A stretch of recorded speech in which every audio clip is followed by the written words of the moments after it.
नमस्कार दोस्तों, आप सभी को मकर संक्रांति की ढेरों शुभकामनाएं। आज सुनेंगे मकर संक्रांति की कथा।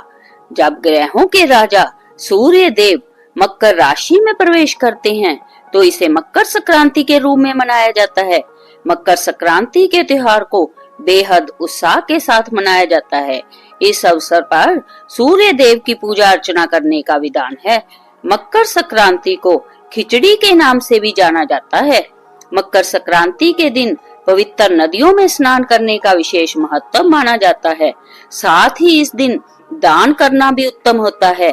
ऐसी मान्यता है कि मकर संक्रांति के दिन मकर संक्रांति की कथा का पाठ जरूर करना चाहिए। मकर संक्रांति की कथा का पाठ करने से जीवन में सुख शांति बनी रहती है। आइए सुनते हैं मकर संक्रांति की कथा। धर्म शास्त्रों में वर्णित पौराणिक कथा के अनुसार सूर्य देव की दो पत्नियां थी, एक छाया और एक संज्ञा। सूर्य देव को उनकी पत्नी छाया से एक पुत्र हुआ जिसका नाम था शनि देव। सूर्य देव और उनके पुत्र शनि देव के संबंध अच्छे नहीं थे और इसके पीछे का कारण था शनि देव की माता छाया के प्रति सूर्य देव का खराब व्यवहार। दरअसल जब शनि देव का जन्म हुआ था तो उनका काला रंग देखकर सूर्य देव क्रोधित हो गए और सूर्य देव ने कहा था कि ऐसा पुत्र मेरा नहीं हो सकता। शनि देव के जन्म के बाद से ही सूर्य देव ने शनि देव और उनकी माता छाया को अलग कर दिया था। शनि देव और उनकी माता छाया दोनों जिस घर में रहते थे उसका नाम कुंभ था। सूर्य देव के इस व्यवहार से उनकी पत्नी छाया क्रोधित हुई और उन्होंने सूर्य देव को कुष्ठ रोग का श्राप दे दिया। छाया के इस श्राप से क्रोधित होकर सूर्य देव ने छाया और शनि देव का घर जला दिया। इसके बाद सूर्य देव की पहली पत्नी संज्ञा से हुए पुत्र जम ने सूर्य देव को छाया के श्राप से मुक्ति दिलाई। साथ ही जम ने सूर्य के सामने मांग रखी कि वह माता छाया और शनि के प्रति अच्छा व्यवहार करे। इसके बाद सूर्य को अपनी गलती का एहसास हुआ और वे पत्नी छाया और पुत्र शनि देव से मिलने के लिए उनके घर पहुँचे। जब सूर्य शनि के घर पहुँचे तो वहाँ सब कुछ जलकर राख हो गया था। सूर्य देव को देखकर शनि देव बेहद प्रसन्न हुए और उन्होंने काले तिल से अपने पिता का स्वागत किया। शनि देव के इस व्यवहार से सूर्य देव बहुत प्रसन्न हुए।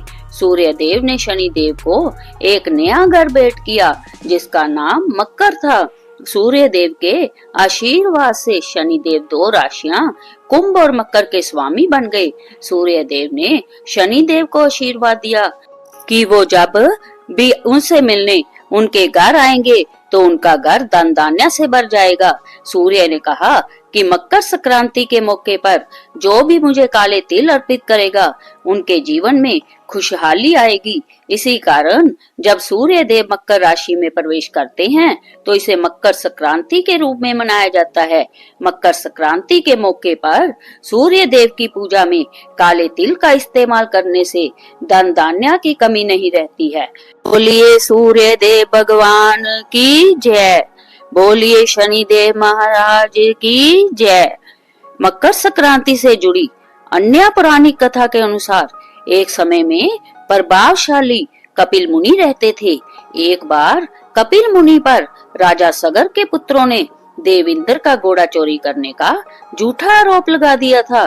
झूठे आरोप से क्रोधित होकर कपिल मुनि ने राजा सगर के 60,000 पुत्रों को भस्म होने का श्राप दे दिया।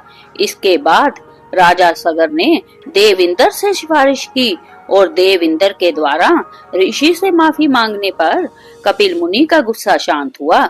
उनकी माफी पर कपिल मुनि ने श्राप से छुटकारा पाने के उपाय के तौर पर बताया कि इस श्राप से मुक्ति पाने के लिए माँ गंगा को किसी भी तरह पृथ्वी पर लाना होगा। राजा सगर के पोते अंशुमान और राजा भगीरथ की कठोर तपस्या के बाद पृथ्वी पर माँ गंगा प्रकट हुई। धार्मिक मान्यता के अनुसार इसके बाद जब राजा सगर के 60,000 पुत्रों को मोक्ष की प्राप्ति हुई तब से हर साल मकर संक्रांति का पर्व मनाया जाता है और मकर संक्रांति पर गंगा स्नान की मान्यता चली आ रही है। ऐसी कथाएं मकर संक्रांति से जुड़ी हुई आप सभी पर सूर्य देव, शनि देव और माँ गंगा की कृपा हमेशा बनी रहे। वीडियो पसंद आए तो वीडियो को लाइक करें और चैनल को सब्सक्राइब करना ना भूले। जय श्री राम।